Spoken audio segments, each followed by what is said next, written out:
तो बेटे नेक्स्ट इसके अंदर आता है गैस्ट्रोपोड डाइवर्सिटी। तो गैस्ट्रोपोड्स का जो सबसे बड़ा ग्रुप है क्लास गैस्ट्रोपोडा, सब क्लास प्रोसोब्रैंकिया। इसके अंदर 20,000 स्पीशीज़ हैं और ये तकरीबन सारे ही मेरीन इन्वायरमेंट के अंदर पाए जाते हैं। सिर्फ चंद एक ऐसे हैं जो फ्रेश वाटर या खुश्की में पाए जाते हैं। तो इस सब क्लास के मोस्टली मेंबर हर्बीवोरस हैं, डिपॉजिट फीडर्स हैं, मतलब कि बॉटम सेडिमेंट्स के अंदर से फीड करते हैं। कुछ इसकी एग्जांपल्स कार्निवोरस भी हैं। तो ये बाकायदा शिकार करते हैं और इनकी बॉडी के अंदर एक नीडल लाइक स्ट्रक्चर, जिस तरह से सिरिंज की नीडल होती वैसे, तो उससे ये इस तरह का केमिकल जो कि दूसरे एनिमल्स को पैरालाइज कर देता है, एकदम से नेज़े की तरह फेंक के अपनी ज़ुबान मारते हैं उनके ऊपर, उनकी बॉडी में वैनम इंजेक्ट करते हैं, जानवर पैरालाइज हो जाता है, उसको खींच के खा लेते हैं। तो इनकी प्रे के अंदर छोटे साइज़ के फ़िश, दूसरे मोलस्का या एनिलीडा वगैरह आते हैं। तो ये प्रोसोब्रैंकिया की कुछ एग्जांपल्स हैं।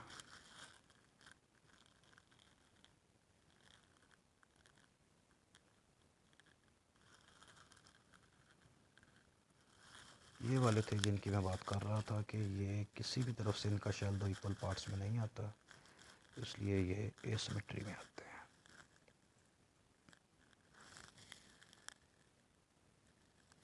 तो ये सारी प्रोसोब्रैंकिया की एग्जांपल ये एबेलॉन्स हैं।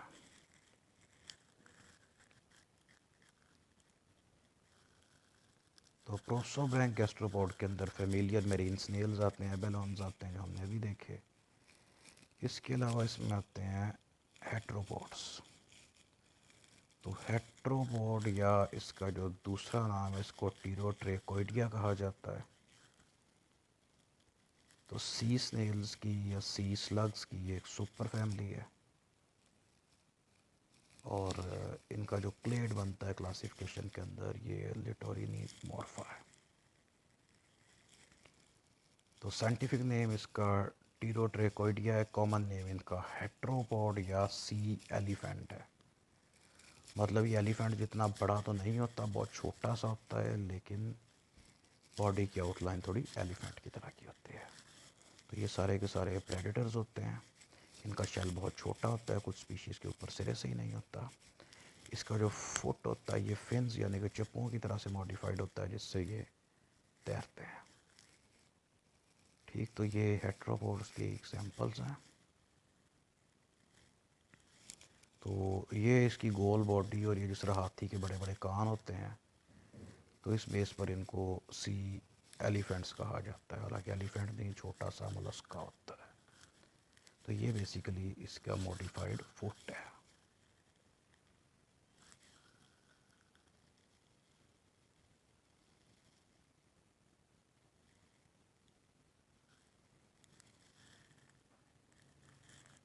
फिर आती है सब क्लास ऑफ स्टोब्रैंकिया। इसमें आते हैं सी हेयर्स, सी स्लग्स और उनके बाकी रिश्तेदार। इनकी 2000 के करीब स्पीशीज़ हैं, मोस्टली मैरीन इन्वायरमेंट के अंदर पाए जाते हैं।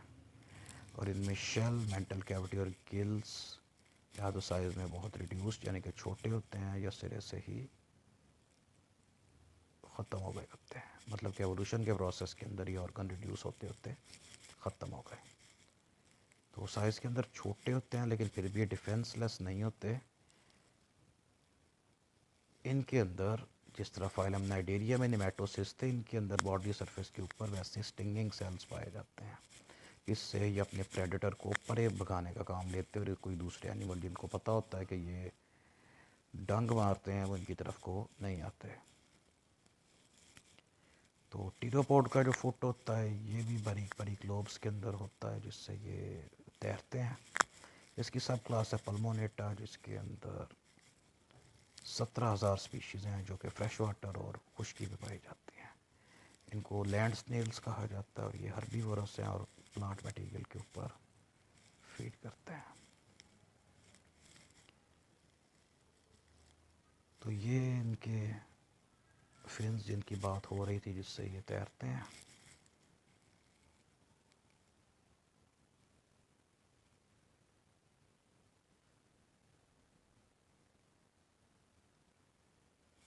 तो इनके ऊपर शेल मेंटल इस तरह का कोई स्ट्रक्चर नहीं है, लेकिन इनकी बॉडी की सरफेस के ऊपर नेमेटोसिस्ट पाए जाते हैं। तो पल्मोनेट या लैंड स्नेल्स होते हैं, इनकी मेंटल कैविटी हाईली वास्कुलर होती है, मतलब उसमें बारीक बारीक ब्लड वेसल्स होती हैं, और वो लंग का काम करती है, मतलब कि वहाँ से ये मॉइस्ट सरफेस के थ्रू गैस एक्सचेंज कर सकते हैं। तो मेंटल कैविटी के ओपनिंग को न्यूमोस्टॉम कहते हैं। न्यूमो लंग्स से कोई चीज़ भी रिलेटेड, उसको न्यूमो या नोमैटो कहा जाता है, क्योंकि सांस लेने के अंदर यूज़ होती है, इसलिए वर्ड यूज़ किया गया। तो पल्मोनेट्स के अंदर खुश्की के स्नेल्स, फ्रेश वाटर के स्नेल्स और स्लग्स आते हैं। ये हो गए स्नेल्स। फिर आती है क्लास बाइवेल्विया। स्लग वगैरह हमने पहले पीछे देख लिया। तो इसकी 30,000 के करीब स्पीशीज़ हैं। बाय का मतलब होता है दो, वेल्व का मतलब होता है लीफ। तो इसका शेल जो कि दो हिस्सों पे मुश्तमिल होता है, इसलिए इनको बाइवेल्विया कहा जाता है। मोलस्का की सेकंड लार्जेस्ट क्लास है। इसमें आते हैं clams, oysters, muscles and scallops, मतलब कि सीपियाँ वगैरह। तो ये डोर्सो वेंट्रली फ्लैटेंड यानी कि चिपटे बिस्किट लाइक होते हैं मोस्टली, और इनकी जो मेंटल कैविटी और रिड्यूस्ड होती है, और इनका जो मेंटल वाला टिश्यू है वो शीट लाइक यानी कि चिपटा होता है। तो मोस्टली बाइवेल्विया को खाया जाता है, और कुछ के अंदर इस तरह से ऑयस्टर है, उसमें से मोती वगैरह भी निकलते हैं। तो बाइवेल्विया फिल्टर फीडर होते हैं, इसलिए ये पोल्यूटेड वाटर के अंदर से बैक्टीरिया और माइक्रो ऑर्गेनिजम्स को फिल्टर करके खा जाते हैं और पानी को साफ़ करते हैं। ये बाइवेल्विया के कुछ एग्जांपल्स हैं। टू पीस शेल होता है इनका। तो शेल के जो दोनों हिस्से कन्वेक्स यानी कि ऊपर को उभरे हुए होते हैं, उनको वेल्व्स कहा जाता है। तो उसके डॉर्सल्स वाला जो मार्जिन है वहाँ पे प्रोटीन का बना हुआ हिंज यानी कि कब्ज़ा होता है, जहाँ से खुलता और बंद होता है। और शेल के अंदर टंग एंड ग्रूव मॉडिफिकेशन, मतलब ये कि शेल का जो सिरा होता है ना, ये वाला या इस पे ज़्यादा प्रोमिनेंट है, इनकी बात हो रही है। मतलब जब शेल बंद होता है तो दोनों सिरे एक दूसरे के अंदर इस तरह हाथों की उंगलियां आपस में फंस जाती हैं, लॉक हो जाते हैं, जिससे इसको घुमा के नहीं खोला जा सकता। शेल का सबसे पुराने वाला हिस्सा, उसको अम्बो कहा जाता है, वो बनता है हर शेल के यहाँ पे। ये वाला हिस्सा, ये वाला, इधर से ये, इधर से ये और इधर से ये, इसका इधर।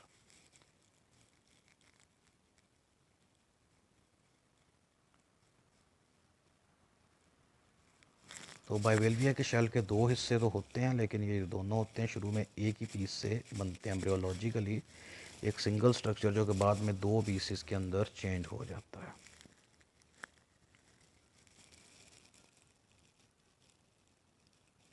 तो जो शेल है इसका डोर्सल एंड वन पीस में ही होता है, लेकिन यहाँ पे जो मेंटल है वो प्रोटीन को ज़्यादा क्वांटिटी के अंदर और कैल्शियम कार्बोनेट को कम क्वांटिटी के अंदर सेक्रीट करता है। फिर नतीजा ये निकलता है कि इसका जो ये वाला सिरा है ना, यहाँ पे एक मोटे वाला मसल होता है जो कि हिंज की तरह से, कब्जे की तरह से काम करता है, दोनों पीसेस को इकट्ठा जोड़ के रखता है।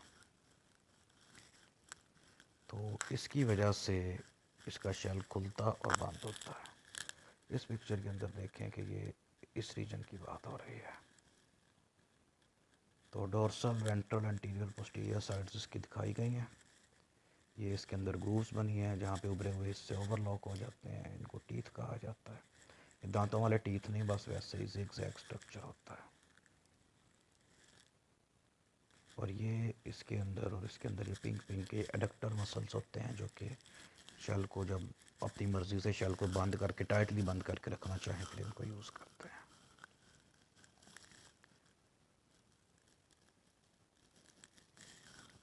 तो एडक्टर मसल्स की पकड़ बहुत पक्की होती है, और अगर इन्होंने अपनी मर्ज़ी से अपना शेल बंद किया हुआ है तो उसको आसानी से नहीं खोला जा सकता।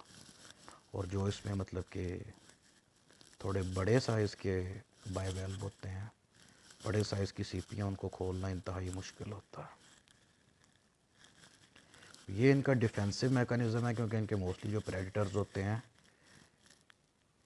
शेल के अंदर मौजूद सॉफ्ट बॉडीड एनिमल को खाते हैं, लेकिन जब शेल बंद हो जाए तो फिर वो खुलता नहीं है और पूरे शेल समेत उसको नहीं खा सकते। तो इनका जो प्रेडेटर है वो मेनली होता है स्टारफिश, या जिसको सी स्टार कहते हैं। तो जो सी स्टार है वो अपने ट्यूब फीड को चिपका के इसके शेल को ऊपर से खोलने की कोशिश करते हैं, और मोस्टली वो इस काम के अंदर कामयाब भी हो जाते हैं। लेकिन एक टर्म होती है, वो तरह आप लोगों ने शायद ज़ूलॉजी पेपर ए के अंदर पढ़ी हो, उसको कहा जाता है रेड क्वीन हाइपोथेसिस या एवोल्यूशनरी आर्म्स रेस।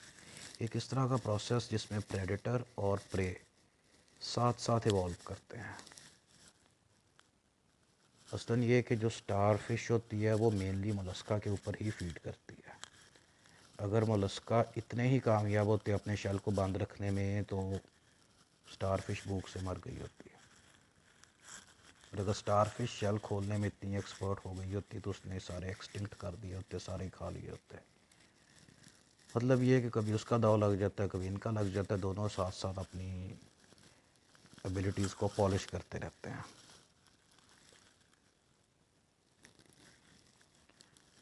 उसके बाद बाइवेल्विया के अंदर एक इसके अंदर ग्रुप आता है, उसको ऑयस्ट्रिया कहा जाता है। उसके मेंबर्स को ऑयस्टर कहते हैं, जिसको उर्दू में सदफ़ कहा जाता है, जिसके अंदर कोई पैरासाइट या रेत का कोई छोटा मोटा ज़र्रा उसके शेल और मेंटल कैविटी के दरमियान में फंस जाए, और शेल और मेंटल के दरमियान में।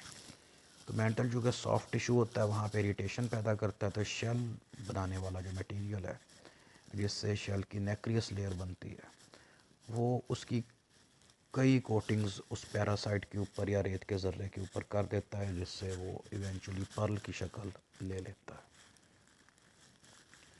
तो इसकी एग्जांपल्स जो कि दो फेमस है, इसमें पैसिफिक ऑयस्टर है जिसको पिंकटाडा मार्गरेटिफरा कहा जाता है, और दूसरा पिंकटाडा मार्टिनेसी है।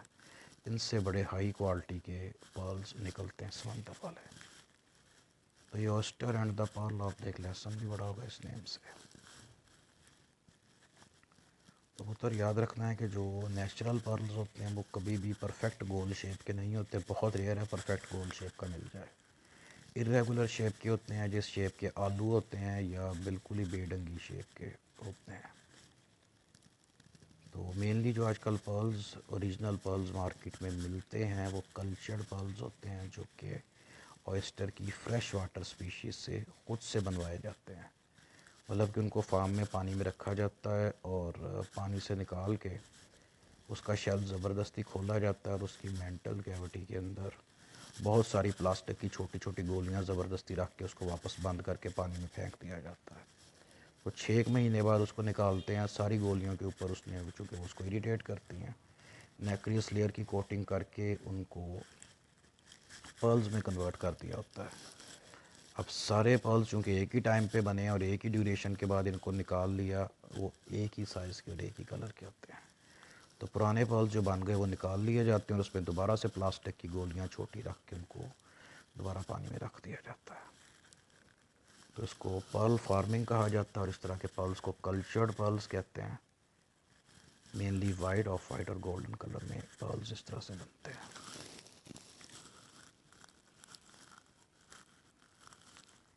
नेक्स्ट आता है बाइवेल्विया के अंदर gas exchange, filter feeding and digestion. तो बाइवेल्विया सिपियाँ जो कि नॉर्मली ये चलते फिरते नहीं हैं, एक ही जगह पे पड़े फिल्टर फीडिंग करके ज़िंदगी गुजार देते हैं। इस वजह से इनके अंदर हेड, रेड्यूला वगैरह नहीं होता।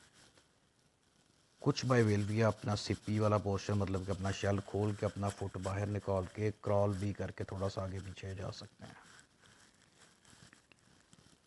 तो इनके जो गिल्स होते हैं उस पर सीलिया लगे होते हैं, और इसके गिल्स प्लेट लाइक, मतलब कि जिस तरह खाने वाली प्लेट उस शेप के होते हैं। इसका एक सिरा जुड़ा होता है इसके फुट के साथ, दूसरा इसके मेंटल के साथ। तो मेंटल कैविटी का वो हिस्सा जो गिल्स के नीचे होता है उससे ये सांस लेते हैं, और जो गिल्स के ऊपर होता है वहाँ से सांस एक्सक्रीट करते हैं। मैं आपको इसकी डायग्राम आती है तो वहाँ पे ना ये सारा समझाता हूँ। ये देखें, तो ये सिप्पी यहाँ पे खुली हुई पड़ी है, तो इसके अंदर से पानी गुजरता है। अब इसके गिल्स चिपटे प्लेट की शक्ल के हैं, जैसे जैसे वाटर इनके ऊपर से गुजरता है और इधर से बाहर आ जाता है, तो उस दौरान गैस एक्सचेंज मतलब सिंपल डिफ्यूजन के प्रोसेस से ये कर लेते हैं। दूसरा ये कि पानी के फ़्लो के साथ छोटे छोटे फूड पार्टिकल्स वो भी इसके गिल्स के ऊपर से गुजरते हैं। अब इनके अंदर कीमो रिसेप्टर्स होते हैं और इनको पता होता है कि ये जितनी भी मटेरियल पानी के साथ आ रहा है इसमें से फूड पार्टिकल्स कौन से हैं और रेत वगैरह और दूसरी अनवांटेड चीज़ें कौन सी हैं। तो उनको ये सीलिया से प्रोपेल करके बाहर निकाल देते हैं और जो फूड पार्टिकल्स हैं वो सीलिया उनको आगे प्रोपेल करके यहाँ पे इनका माउथ होता है उसके अंदर और फिर इसके डाइजेस्टिव सिस्टम में चले जाते हैं। ठीक है, ये इसी का ही थोड़ा मज़ीद जूम इन करके वर्जन है कि मतलब ये इवेंचुअली गिल्स माइक्रोस्कोपिक लेवल पे किस तरह से होते हैं।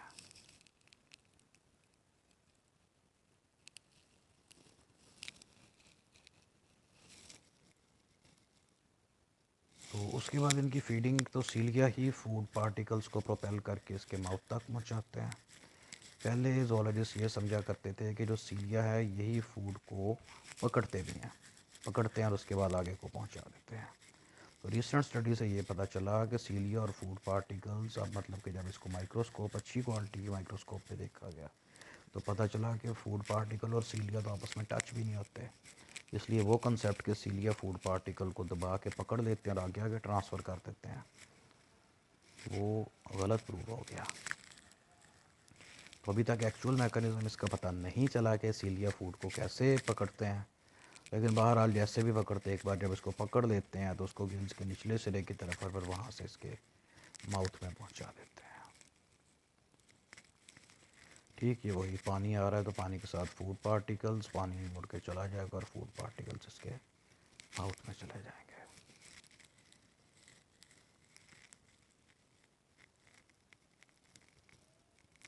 तो जो इसने फूड पार्टिकल्स जो छोटे साइज़ के एक्चुअल फूड पार्टिकल्स वो खा लेने हैं और जो फूड पार्टिकल बहुत बड़े साइज़ के मतलब इसका माउथ चूँकि बहुत छोटा सा होता है, बड़े साइज़ के फूड पार्टिकल उसमें से नहीं गुजर सकते, ये उनको भी सीलिया से बाहर को प्रोपेल कर देता है और रेत मिट्टी और इस तरह कोई चीज़ है उसको भी बाहर को निकाल देता है। रिजेक्टेड मटेरियल इसको सूडो फीसिस कहा जाता है, यानी कि फॉल्स फीसिस, क्योंकि अभी डाइजेस्टिव सिस्टम से गुजरे नहीं, इसके माउथ में पहुंचने से पहले इसने उनको रिजेक्ट कर दिया।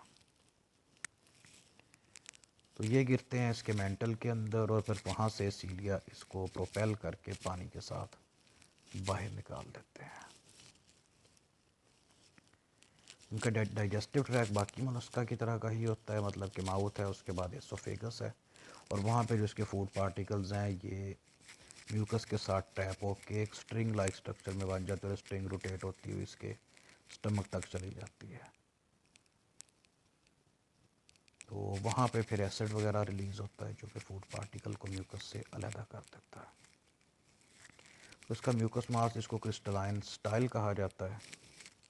ये इसके स्टमक के अंदर को एक्सटेंड होता है, उसको स्टाइल सैक कहा जाता है। यहाँ पे एंजाइम आते हैं जो कि कार्बोहाइड्रेट और फैट को डाइजेस्ट करते हैं और सीलिया लगातार रोटेट करते हैं, उससे जो फूड है मिक्सअप होती रहती है। तो इसके स्टमक का जो अंदर वाला हिस्सा है उसके अंदर काइटिन की कवरिंग होती है, उसको गैस्ट्रिक शील्ड कहते हैं, ताकि इसका जो स्टमक है ये एंजाइम एक्शन से महफूज रहे। इस तरह हमारे स्टमक के अंदर म्यूकस की कवरिंग होती है, इसके स्टमक के अंदर काइटिन की कवरिंग होती है। ठीक, तो ये फिगर की बात हो रही थी कि ये इसका स्टमक, इसकी इंटेस्टाइन, फिर उसके बाद बाकी इसके अंदर इसके रिप्रोडक्टिव ऑर्गन्स वगैरह। ये तो ये इसका डाइजेस्टिव सिस्टम, इधर से माउथ, फिर ये स्टमक, इसकी गैस्ट्रिक शील्ड है और ये क्रिस्टलाइन स्टाइल, यानी कि ये जो येलो कलर का स्ट्रक्चर ये लगातार स्पिन करता है, जिस तरह वॉशिंग मशीन में ही दरमियान में लगा होता फूल सब वो घूमता है वैसे, ताकि फूड एंजाइम के साथ अच्छी तरह मिक्स हो जाए, फिर इंटेस्टाइन में फूड एब्जॉर्ब हो जाती है और अनडाइजेस्टेड फूड यहाँ से बाहर चली जाती है।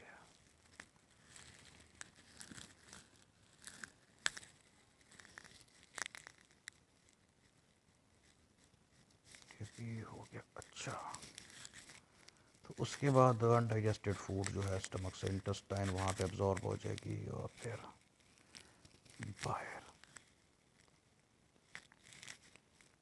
उसके बाद आता है बाइवेलिया का सर्कुलेटरी सिस्टम। तो इनके अंदर ब्लड की डायरेक्शन ये है कि ब्लड पहले इनके हार्ट से जाता है टिश्यू साइनसेस तक, फिर नेफ्रीडिया, गिल्स और फिर वापस हार्ट तक।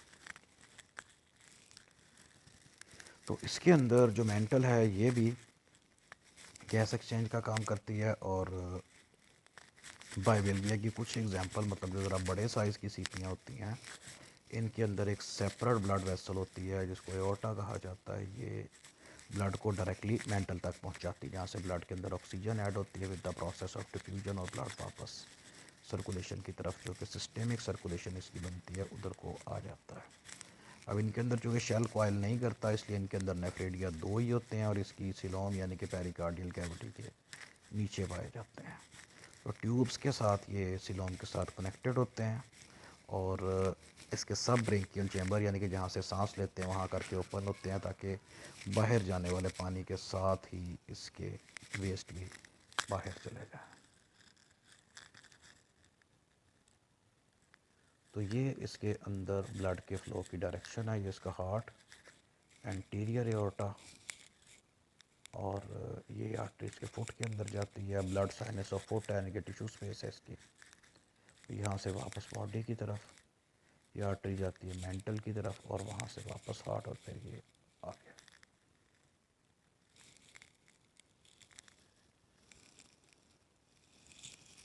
नेक्स्ट आता है नर्वस सिस्टम ऑफ बाइवेलिया।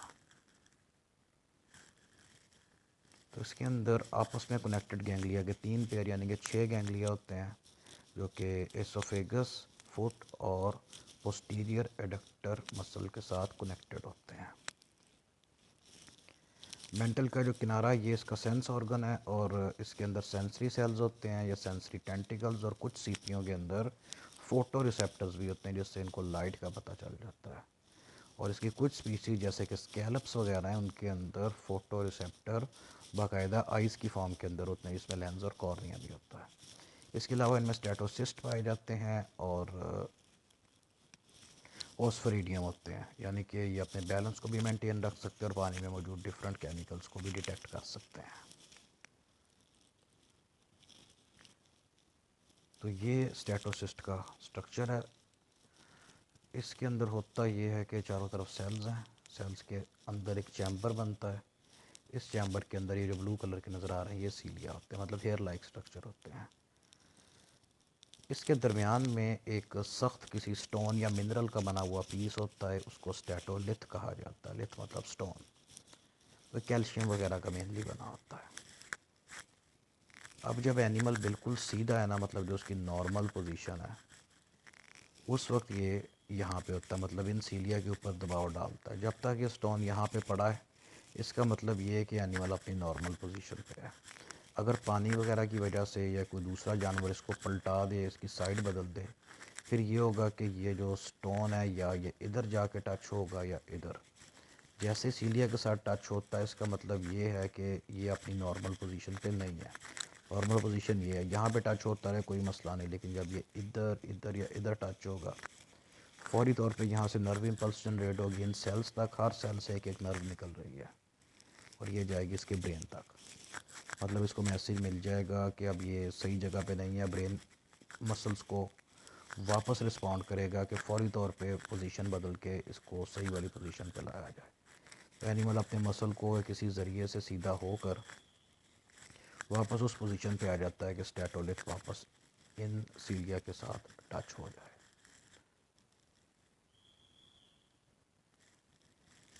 ये भी स्टेटोसिस्ट की ही पिक्चर है। ये यहाँ पे ग्रीन कलर है, मतलब ये है कि ये इसकी नॉर्मल पोजीशन है और ये स्टोन जब इधर या इधर टच करेगा वो अब नॉर्मल पोजीशन है, तो फौरी तौर पे फिर ये अपने आप को सीधा करते हैं।